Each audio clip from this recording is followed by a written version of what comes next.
Bem, bom dia, boa tarde, boa noite. Espero que todos estejam bem. Não sei que horas que você está vendo esse vídeo, mas eu sou estagiário da professora Rafaela e eu vou estar passando alguns conteúdos de revisão para vocês. Primeiramente, nós vamos estar falando de número de mol, massa e volume, e posteriormente também vamos estar comparando mol molécula, mol volume e molécula com massa também. E logo depois vamos falar do diagrama de Linus-Pauling. Esse vídeo vai ser dividido em algumas partes, para não ficar um vídeo muito longo e cansativo para vocês. Vamos lá, primeiramente a gente tem que tentar entender e buscar compreender o que é o mol. Mol, ele corresponde a 600 sextilhões, ou seja, um 6 seguido de 23 zeros, ou em notação científica, número científico, nós podemos dizer que ele é um 6,2 vezes 10 a 23, que é a mesma coisa que o número que eu falei anteriormente. Então, mas quando nós comparamos esse número com relações que usamos no dia a dia, como gramas, como quilos, fica muito difícil de assimilar, fica muito difícil de saber.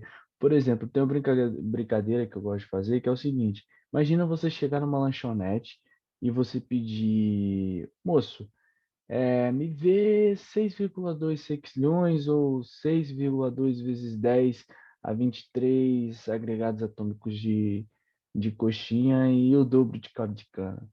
É complicado, você não faz isso no dia a dia. Então, é muito complicado você assimilar com coisas que já usamos no dia a dia. Me ver uma quantidade de gramas de arroz, a quantidade de quilos de arroz, quantidade de quilos de feijão. Então, é muito complicado assimilar uma coisa a outra. Então, é mais usado realmente em experimentos químicos, em iniciações científicas, estudos de determinadas áreas que envolvem a química em si. Tá, mas professor, o que que você quis dizer com isso? Como eu disse anteriormente, que é uma informação difícil de comparar com informações que fazem parte do nosso cotidiano, como eu falei, gramas, litros, ml, etc. Início aí, o modelo proposto por Dalton, o modelo atômico proposto por Dalton, que era um modelo onde na época não se tinha ali não se tinha como experimentalmente medir o peso de um átomo, então eles consideravam agregados atômicos, ou seja, o mol.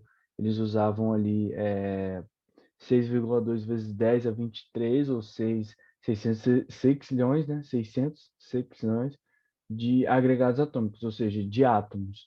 Então, eles consideravam esse número como um número de medida, um número de unidade na hora de fazer os experimentos. Então, historicamente, a gente tem que considerar aí o modelo atômico de Dalton quando a gente começa a falar, começa a pensar sobre mol. Então, também a gente tem que considerar aí a teoria de Lavoisier. O que que é a teoria de Lavoisier? É aquela velha frase: na natureza nada se cria, nada se perde, tudo se transforma. Então, a gente usando essa ideia e o modelo atômico de Dalton, ou seja, a teoria da conservação da massa e o modelo atômico de Dalton, a gente consegue já conversar e falar um pouco sobre mol, entender um pouco mais sobre mol.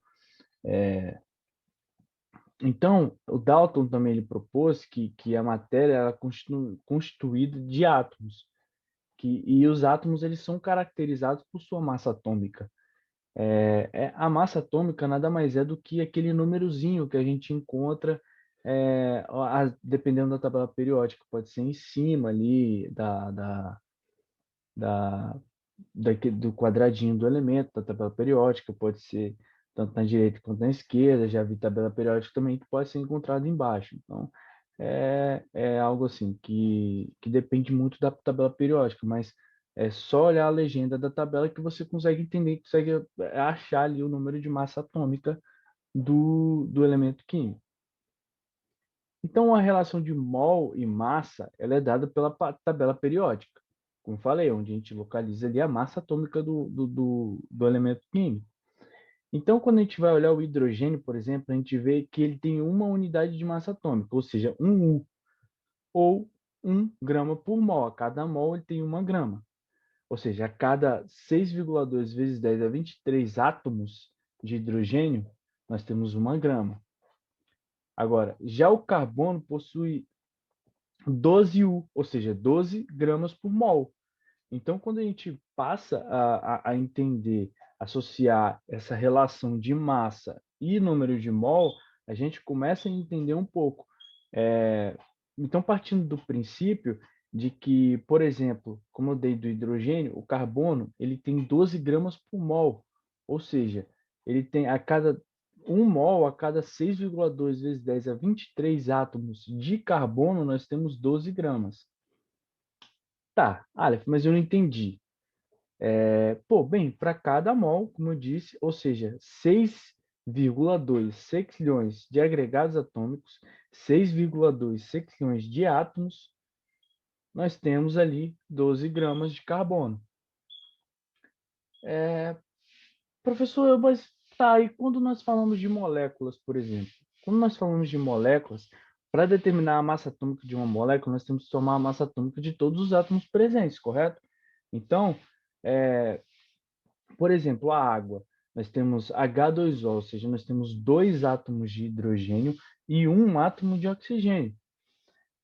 O hidrogênio ele tem 1 grama por mol, só que nós temos 2 átomos, então vão ser 2 gramas por mol. E a gente tem um oxigênio, ou seja, que é 16 gramas por mol, ou 16 U. Ou também o hidrogênio 1U, depende. O U é a mesma coisa que gramas por mol. Então, nós temos 2 hidrogênios com 1 grama por mol, ou seja, 2 gramas por mol, e nós temos o oxigênio com 16 gramas por mol. Então, quando a gente soma isso tudo, nós temos 18 gramas por mol, ou seja, a massa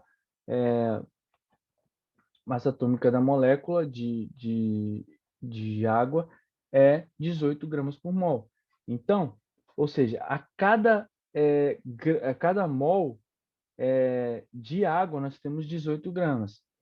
Então, vamos comparar, por exemplo, vamos converter em grama para ml. Comparando de 1 para 1, considerando 1 para 1 aproximadamente, a cada 18 ml de água, nós temos ali 1 mol. Ou seja, a cada 18 ml de água que você bebe, você está bebendo 1 mol de água. Você está ingerindo 1 mol de água. Ou seja, 6,2 vezes 10 a 23 agregados atômicos, átomos, moléculas, na verdade, aí de água.